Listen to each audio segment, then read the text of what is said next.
Les couleurs nationales ont été hissées haut dans le ciel sous le regard du président du Faso. C'était à l'occasion du traditionnel cérémonial de montée des couleurs nationales, la première de l'année 2026 qui a servi de tribune au président du Faso, chef de l'État, de tirer un bilan satisfaisant de l'année 2025. Le président du Faso, le capitaine Ibrahim Traoré, salue l'ardeur au travail du personnel administratif, de l'ensemble des serviteurs du peuple et des forces vives de la nation, tout en les exhortant à plus d'engagement pour 2026.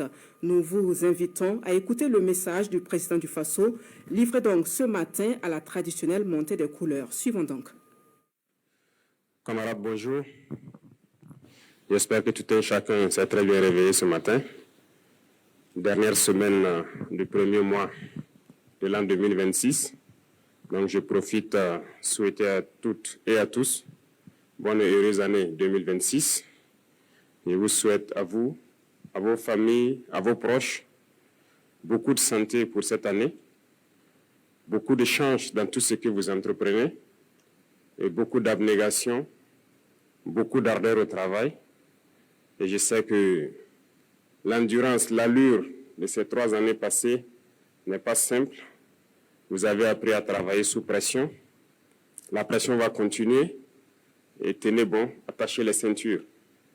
J'aime caricaturer avec les membres du gouvernement pour leur dire qu'en 2026, actuellement, c'est comme un avion qui est donc en bout de piste. Et nous allons mettre les pleins gaz pour atteindre en fin d'année ce que les pilotes appellent V1. Ce qui veut dire qu'il y aura encore plus de pression pour 2026. Et donc, tenez bon, attachez les ceintures.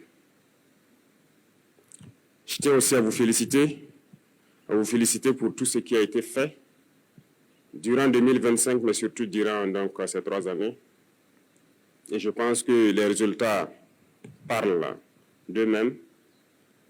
Et c'est ce qu'il faut regarder dans le passé et s'armer de courage pour ce que nous devons faire pour le futur.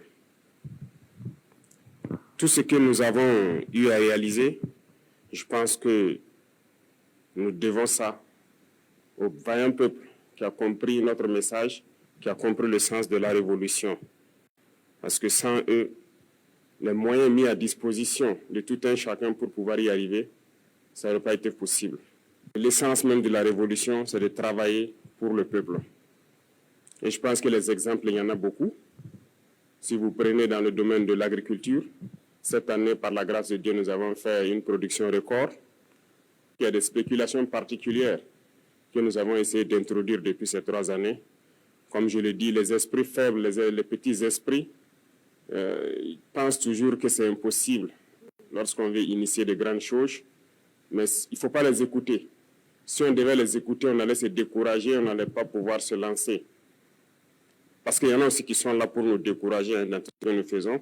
Lorsque vous décidez d'entreprendre quelque chose, ils vont être dans les railleries, les moqueries, pour vous amener à vous démotiver, à ne pas vous lancer. Et je pense que tout un chacun a surmonté cela. Parce que ce que je dis, ce n'est pas seulement au sommet de l'État, mais jusqu'aux citoyens au niveau du village, il y a un sursaut. Voilà, tout ce qu'on disait impossible de faire au Burkina Faso en matière d'agriculture, ça s'est fait aujourd'hui. Nous avons parlé du cacao, les gens ont crié sur tous les toits. Même certains réactionnaires à l'intérieur ici ont fait comprendre que non, ce n'est pas la priorité. Et pourtant, Dieu merci, nous avons de très bons maîtres chocolatiers. Et notre objectif n'est pas de produire pour vendre à l'extérieur, c'est de produire transformé pour nous ici et pour nos enfants. Aujourd'hui, le café, c'est une réalité au bord de Saman-Denis et nous avons, Dieu merci, des Burkinabés qui le transforment. Et je vous invite donc à consommer ce qui est transformé sur place ici. Beaucoup d'autres spéculations telles que le blé, l'ananas, la vigne et bien d'autres, j'en passe, se cultivent aujourd'hui au Burkina Faso. Et ça va se transformer ici au Burkina et ça va créer de l'emploi pour les Burkinabés et c'est ce que nous allons consommer. Et donc c'est ce qu'il faut voir dans ce qu'on a pu réaliser et s'armer de courage encore pour l'avenir. Beaucoup d'autres projets donc ont été à succès. Quand on prend le domaine de l'éducation, beaucoup d'amphithéâtres ont été construits.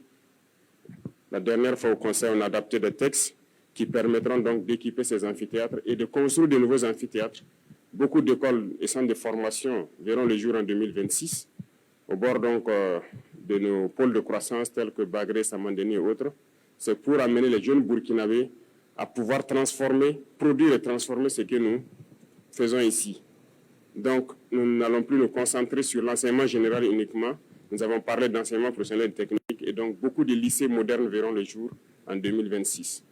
En plus de cela, nous avons décidé de construire une université technologique et j'espère que d'ici la fin de l'année, vous allez voir cette université donc se dresser. Les travaux ont déjà commencé et nous avons donné donc dit aux entreprises de tout faire pour être donc dans les délais pour que les rentrées prochaines, nous puissions accueillir des étudiants dans des domaines donc assez pointus de la technologie pour que nous nous mettons au diapason. Comme je l'ai dit, nous sommes très loin, nous sommes dans les années 1800. Et je pense qu'en 5 ans, au moins de 5 ans, nous pouvons faire un saut au moins de 100 ans pour nous retrouver dans les années 1950 au moins et continuer de travailler ainsi. Je le dis, ça peut faire rire, mais c'est la réalité. Jusqu'aujourd'hui, nous constatons notre vie, le rythme auquel nous partons, ce n'est pas bien. Donc, il faut se mettre soi-même la pression pour rattraper le retard. Donc, faites en sorte que dans quelques années, nous soyons en 1950 et après encore, on se donne la pression pour atteindre les années 2000 et espérer donc rattraper les autres. Et c'est possible. Et je suis heureux donc de vous dire que dans ce sens-là, nous sommes en train de mettre en place un laboratoire. Et aujourd'hui, au Burkina Faso, par exemple, pour les chercheurs, nous avons beaucoup d'équipements qui sont là.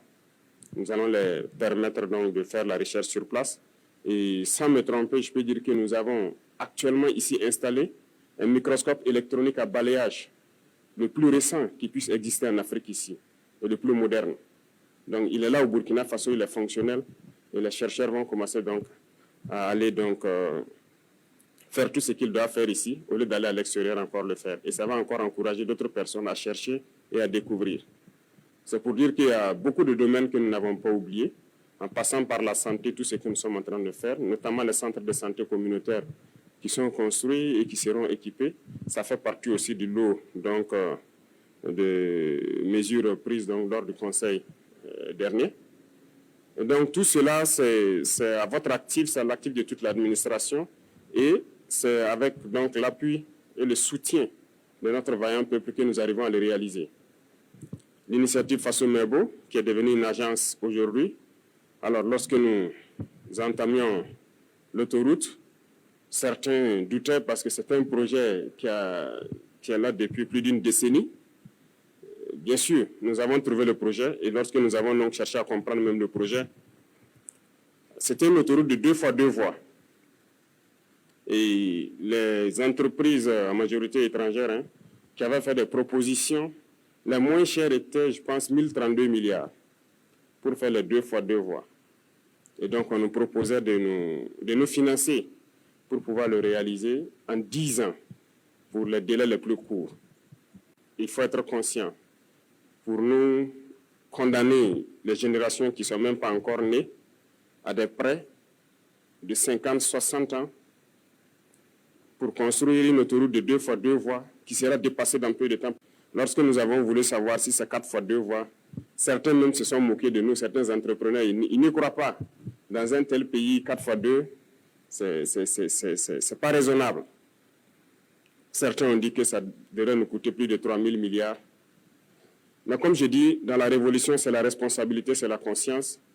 On ne va pas rentrer dans ces schémas. Voilà pourquoi nous avons décidé de le faire nous-mêmes, parce que nous avons confiance en nos jeunes ingénieurs, nous avons confiance au potentiel des Burkinabés.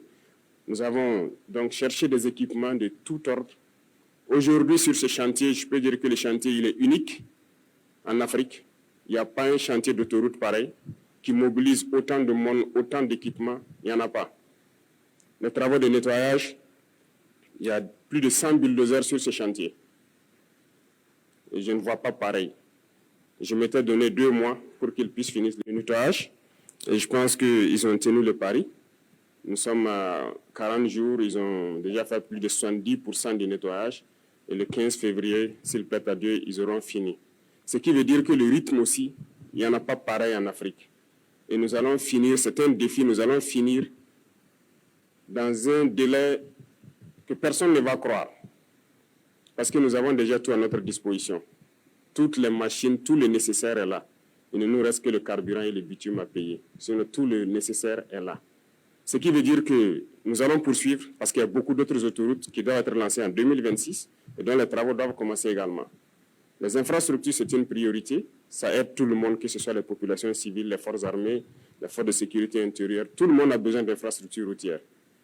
C'est pour dire qu'il faut se concentrer sur ces acquis-là, voir qu'est-ce que nous avons pu réaliser et se projeter dans l'avenir. C'est comme je l'ai dit, maintenir la pression. Et je pense que 2026, il y a tellement de grands chantiers qui doivent commencer et vous devez maintenir ce cap-là pour qu'on puisse réussir le pari. Les gens continueront à nous démotiver. Hein. Les impérialistes, ils ne manquent jamais de tours dans leur sac. Ils vont continuer à communiquer pour ternir l'image, pour nous démotiver. Il ne faut pas les écouter.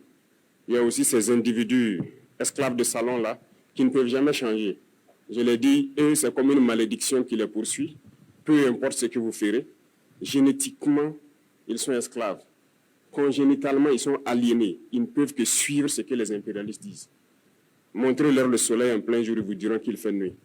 Donc c'est une malédiction. Et ils vont continuer à vous décourager, à parler. Mais le plus important, c'est ce que vous faites. La réalité est là et on avance. C'est ça le plus important. Pendant qu'ils sont en train de faire les railleries, leurs moqueries, nous, on crée des usines, on crée des infrastructures et on crée de l'emploi, on produit et on se sent bien. C'est le plus important. Donc, j'invite tout un chacun à faire comme le vaillant force de défense, les forces de sécurité, les vaillants VDP. Vous voyez, les impérialistes, certaines ONG, de je ne sais quoi, ont tenté tout pour saper leur morale. Ont tenté tout, ont écrit, ont intimidé, ont menacé. Mais ils avancent sereinement sur le terrain. Aujourd'hui, certains peut-être sont fatigués, ils ne parlent plus d'eux, parce que le résultat est là. Nous avançons et il y a des zones où nous avons déjà atteint les limites de la frontière, comme on le souhaitait, en train d'être sécurisés. Sur le terrain, ça se passe très bien. Donc faites comme eux et c'est le lieu pour moi donc de les rendre hommage et de les inviter à continuer ce combat. Et tous ceux qui sont sur les différents chantiers, je parlais tout de suite de façon mémo, c'est le lieu pour moi de les féliciter, de les encourager, parce que c'est historique ce que nous faisons et c'est unique en Afrique. Et tout un chacun qui a la chance de participer à cela, et je pense qu'il doit en être fier. Et tous ceux qui ne sont pas encore entrés dans la danse, que vous soyez ingénieur et que vous pensez pouvoir apporter quelque chose, je l'ai dit, allez-y, apportez votre pierre parce que demain, on dira ce sont ceux-là qui ont construit ces infrastructures pour permettre au Burkina Faso d'être au niveau où il est. Donc, merci beaucoup. Je vous souhaite encore bon courage parce que le courage, vous en avez tous besoin. Le courage, vous en avez besoin pour transcender tout ce qui peut se dire. Bon courage à tous pour 2026. Je vous souhaite bonne chance encore dans tout ce que vous menez parce que vous en avez besoin. Et je souhaite que la santé soit au quotidien pour vous, pour vos familles, pour vos proches, pour vous permettre de travailler avec la tête libre. Merci beaucoup. Je vous souhaite une très bonne semaine et à très bientôt, s'il plaît à Dieu. Voilà, vous venez d'entendre le président du Faso qui s'exprimait à la faveur de la traditionnelle montée des couleurs ce jour 26 janvier 2026 au palais présidentiel de Koulba. Nous sommes à présent à la primature. Le chef du gouvernement a reçu en audience les responsables de la Banque postale du Burkina Faso qui ont fait le bilan de l'institution financière en 3 ans de fonctionnement sur le carnet